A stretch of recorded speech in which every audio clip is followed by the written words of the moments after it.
Hello everyone, this is your Cosmic Slade Piru speaking, and welcome to the second storytelling part of chapter 1 of my fanfiction book, Dream, Chronicles of a Hero. In the previous video, we followed the very first moments of Slade's journey, witnessing his fragmented memories of Brainiac's invasion of Earth and his escape from the cocoon aboard the alien conqueror's massive mothership.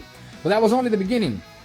In the second part, the story starts to grow as Slade encounters some of the iconic figures connected to the universe of DCUO. Familiar faces from its lore will begin to enter the narrative, and as always, while this project is heavily inspired by DC Universe Online itself, it is not intended to be a direct recreation of the game's storyline.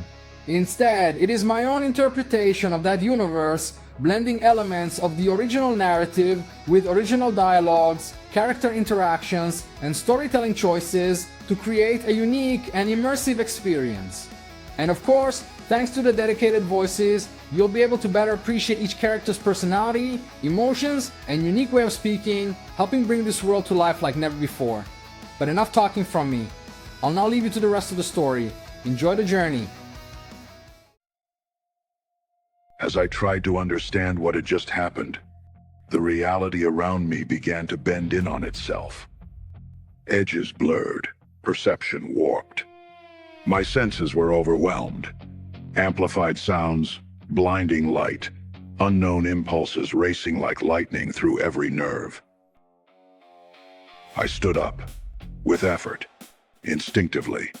Then I stopped. I felt it. I felt myself. I was different. Taller, stronger, more powerful. My body was vibrating.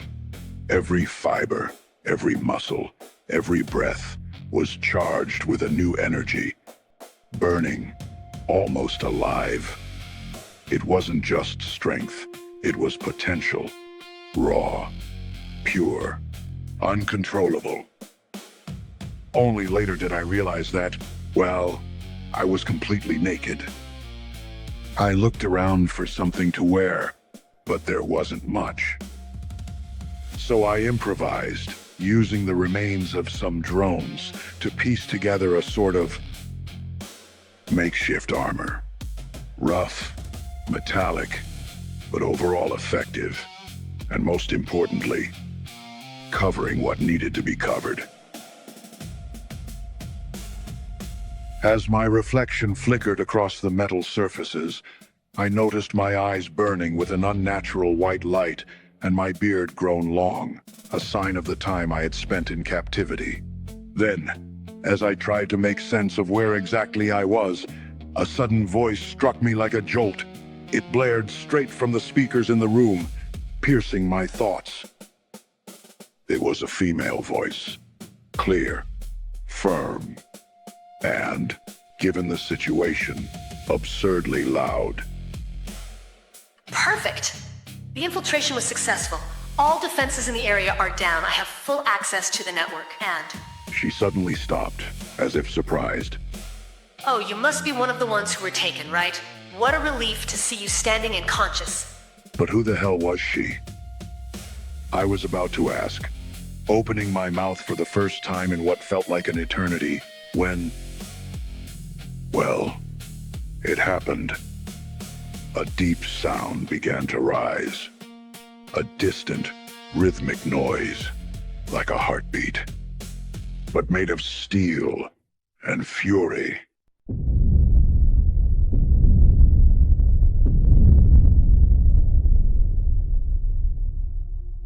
The sound was getting closer, making the floor tremble beneath my feet.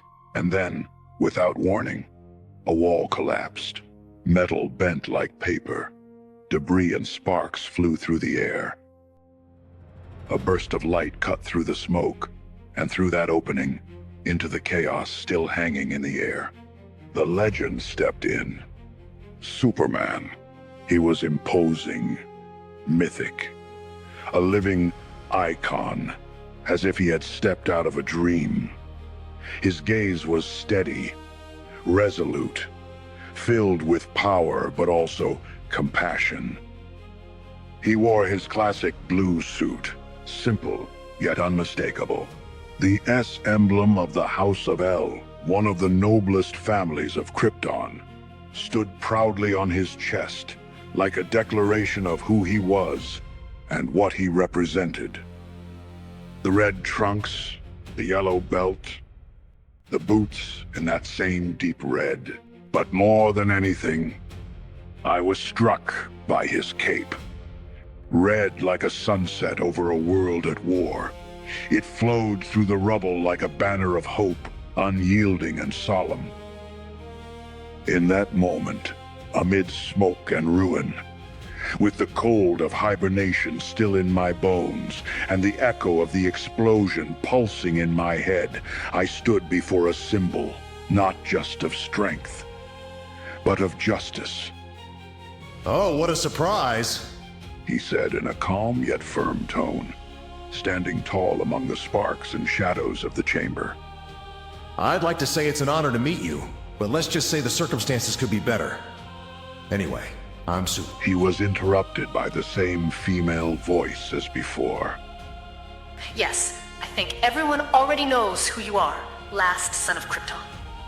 Maybe, Superman replied, flashing me a faint smile. but introductions are still a matter of good manners, aren't they, Oracle? It was in that moment that I managed to put a name to her. At first, I had mistaken her for some kind of artificial intelligence, but perhaps I was wrong. Then Superman turned slightly to his left and grew serious again, addressing her once more. So mind giving us a hand getting past the enemy defenses? Of course, leave it to me. The voice replied without hesitation. Superman turned back to face me directly. Watch out for the guard units. They're fast, smart, and a lot more stubborn than they look. I nodded silently. Words failed me, but inside, hope began to push its way back into my chest. Good. He said at last, placing a hand on my shoulder. We don't have much time. Take this. He handed me a small wrist communicator, unclipping it from behind his cape, probably magnetically attached to his belt. Sleek, black, with a small screen and the Justice League's emblem engraved on its back. It contained a retractable earpiece hidden behind a tiny side panel. I noticed he wore a similar earpiece himself, though with no visible communicator. Integrated directly into the suit, perhaps? The thought didn't seem unlikely at all. From this point on, Oracle will talk to us through these devices. He explained. And not by blasting our eardrums through every speaker on the ship, right? He added, smiling. Oops, sorry about that. She replied with a chuckle. Welcome to the field, rookie. The Man of Steel said then, his voice steady but tinged with subtle irony. We don't have a hero name for you yet, but judging from the mess you've made in here, I'd say you've introduced yourself in style. I barely smiled. My body was still trembling from the adrenaline, but those words, light as they were, managed to anchor me to something simple and familiar. Humanity. Jokes aside, tell me, what can we call you? The hero asked. I was about to answer, though with some difficulty, when Oracle cut me off. Let's skip the formalities, big guy. Our objective is to free him, and everyone else that maniac with the bottled city fetish has kidnapped. She interjected, her tone suddenly serious. It hit me like a punch to the gut. My heart skipped a beat. Others. There really were others. I wasn't the only one. All right, then let's keep it simple. Superman added, his calm, unshakable tones sounding like it could stop a storm itself. We're here to help. And now that you're awake, we've got one more chance. His words weren't just reassuring, they were a calling. I looked around. Torn metal, shattered drones, smoke still hanging in the air. And yet, for the first time, everything seemed surmountable. How do we move? I finally asked, finding my voice. And it was at that precise moment I realized I had truly found it again. Only, it wasn't the same. Or rather, not the one I remembered. It was deeper, fuller. It resonated through the air with a warm, commanding timbre, almost superhuman. It sounded like the voice of a leader. The realization struck me so hard it disoriented me for a moment. I sounded like the Canadian voice actor Peter Cullen, and in my head, it felt like I was speaking with the voice of Optimus Prime from the Transformers movies. Absurd? Yes, totally. But considering I was a prisoner on an alien ship orbiting above a planet facing assimilation, well, sounding like a cybernetic commander wasn't even in the top 10 weirdest things happening to me. Trying to bring myself back down to Earth, I finally introduced myself to the two of them, even though, in my head, I still sounded like Eeyore from Winnie the Pooh on a really bad day, or like Car from Knight Rider, delivering some ominous warning. My imagination was already running off the rails, but Oracle pulled me back to the present. I'm looking for a map of the ship. Ah, there it is. Got it. She announced quickly, her voice taut with concentration. All right, I'll guide you now to locate the other prisoners and get you all out of this disgusting flying archive gone mad. First She stopped abruptly, because a new voice burst through the speakers. Cold, inhuman, relentless, familiar. Humans. Resistance will be futile. My units will neutralize you. It was him, Brainiac. The Conqueror had just become aware of some anomaly. Strange. Oracle resumed, her tone tinged with concern.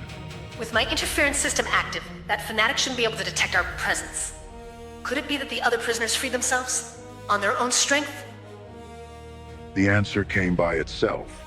Earth subjects, all opposition will be annihilated. In the end, you will all become part of my network. The tone was the same, calm, measured.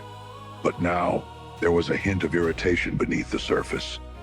Someone had caught his attention. Well, Superman said with a half smile. I'd say we can take that as confirmation, don't you think?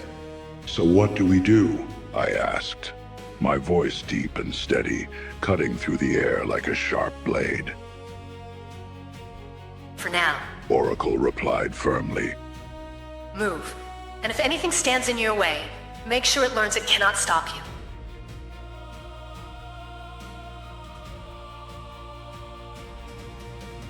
I turned toward Superman. He nodded naturally, as if he had been born to lead. And perhaps he truly had. Then, I took a step forward. The first of many.